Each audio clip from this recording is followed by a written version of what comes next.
Since 2017, we have been studying a vibrant marst owl population in the vicinity of Margaret River. We have found the first nests in southwest WA of this, our largest and yet little known nocturnal raptor. We know from analysis of regurgitated pellets of bone and fur that they are mainly hunting around forest edges and farmland for rats, mice and rabbits, which exposes them to risk of poisoning from householders using highly toxic rat baits. And we expected that suitable nest trees may be in short supply, given they need space inside a tree hollow to raise up to 5 large mallets. Looking from the outside is a good start, but getting inside is what was really needed.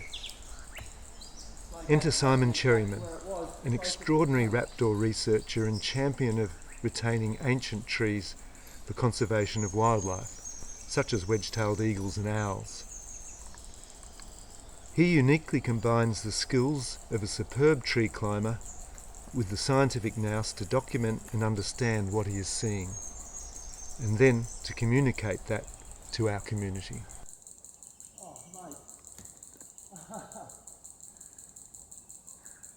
It's an enormous, yeah. The hollow entrance is right here. Wow.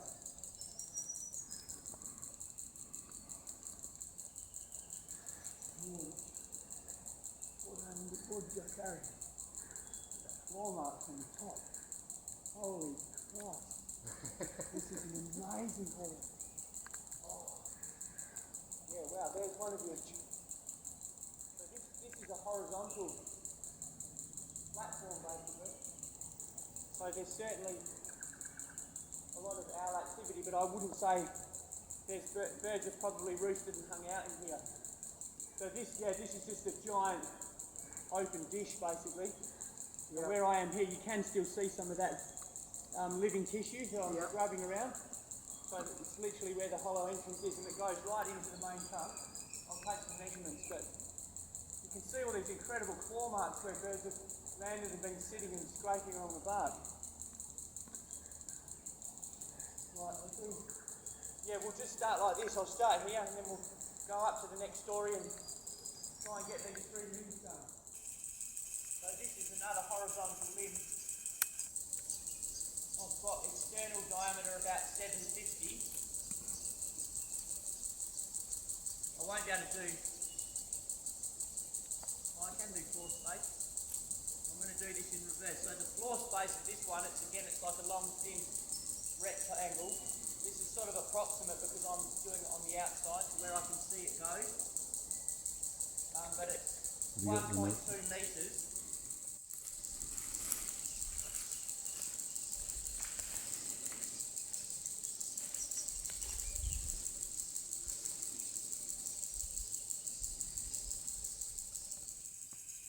Oh my goodness me. This is what I thought. So the nest chamber must be right in here. It's going to be like that Ellensbrook one. So this is a completely hollow limb, all the way in down here, below where my first anchor point is. Wow. So I can't even, all I can do is measure this entrance. There's a bit of black duck down here actually. And I can't even see the bloody bottom. So the whole thing's hollow, and it would connect. What's funny is it doesn't connect up with the lowest one that I've already done. But I reckon it must connect up with where your next entrance is. And that's sort of the main entrance and the main corridor, and this is like a back door. I'll just stick a tape measure and grab a dimension to this entrance. So this will be the height of this one. This is a this entrance is 336 by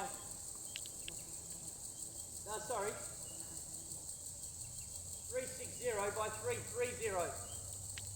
That's the dimensions of the entrance. And basically it goes in and then down, and I can't see the bottom. That's more than 2 metres down from there. Gee. So we'll regroup now and we're looking for the skylight.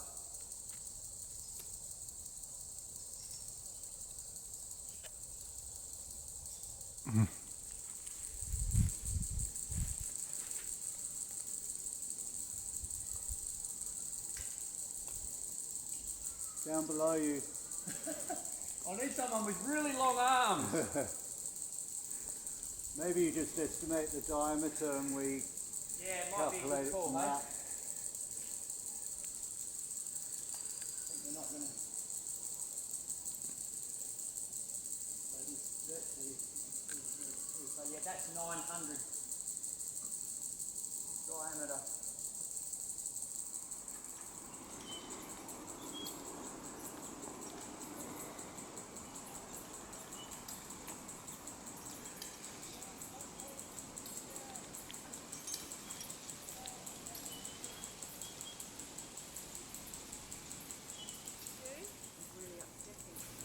Right, I am about 20 metres above the incredible carry forest floor on Waitangi Budja. I'm about to go inside this amazing carry that is like a manhole. It's plenty big enough for a person, even a 2 metre midget like me, to get in. And the owl nest chamber, this beautiful mast owl, Yorinich nest chamber where the family has reared their brood already and they've gone. It's nearly a couple of metres down, so I'm hoping I can actually get in, abseil to the bottom and see what's in. I'm super excited. It's really thrilling.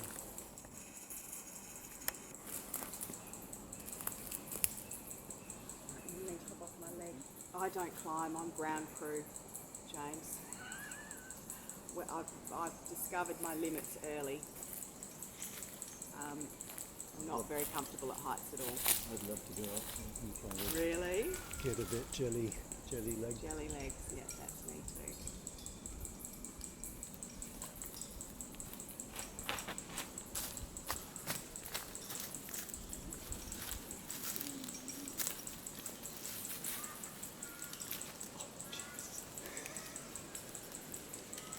Don't get stuck. This is amazing. You've disappeared. Pull that disgusting purple swing out the way. Right, there you go. Are your feet on? Once I've got the line in, it's fine. That's what I'm doing. Like, it's very easy to forget if you need the rope to absolutely get out again.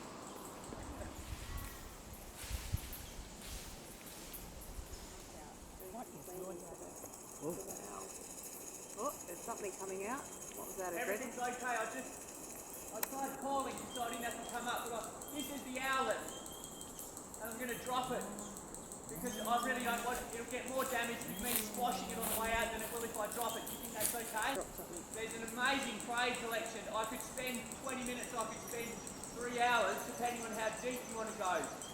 So I feel like I don't want to disturb it that much, and if I do sort of a surface collection, that's good.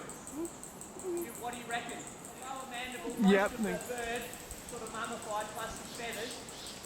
I'm going to finish my prey collection.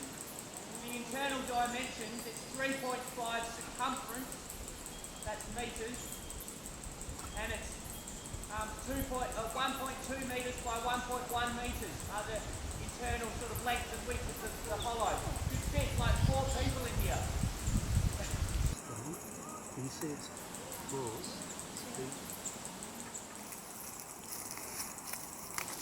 Wow.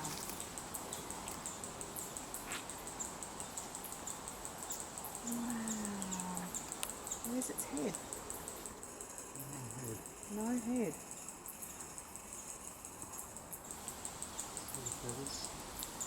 Beautiful. So this one was being fed ringtails and rats even while its brother and sister were well out of the nest, and we knew there was another bird back in there, but it never came out.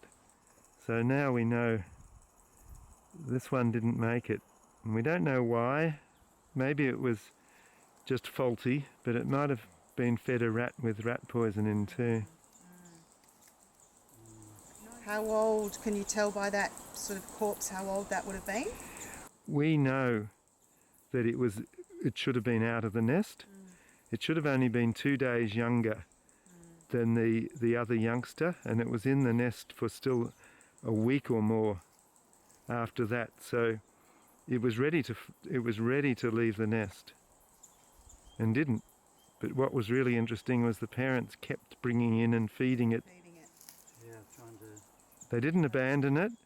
and they were choosing to feed it even though the two that were fledged were at the entrance and flying down and saying, "Feed me," and quite perturbed. They'd stomp up and down on the trunk, and then after the parent had left, they'd preen each other and try and get over it.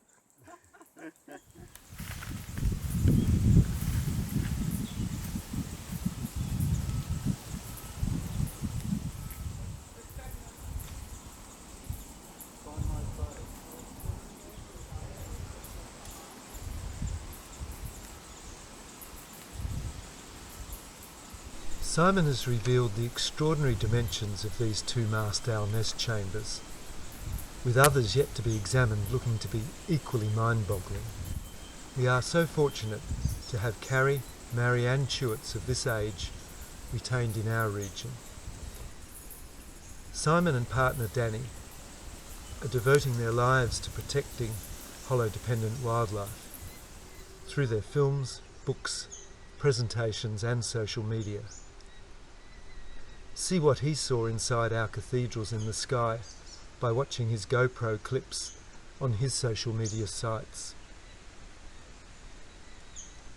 We now have our work cut out sorting through the thousands of prey bones Simon retrieved from the roost hollows and nest chambers of these two Carrie. And of course we'll keep monitoring the mast owls as they begin their courtship in autumn and hopefully follow through to breed again next spring.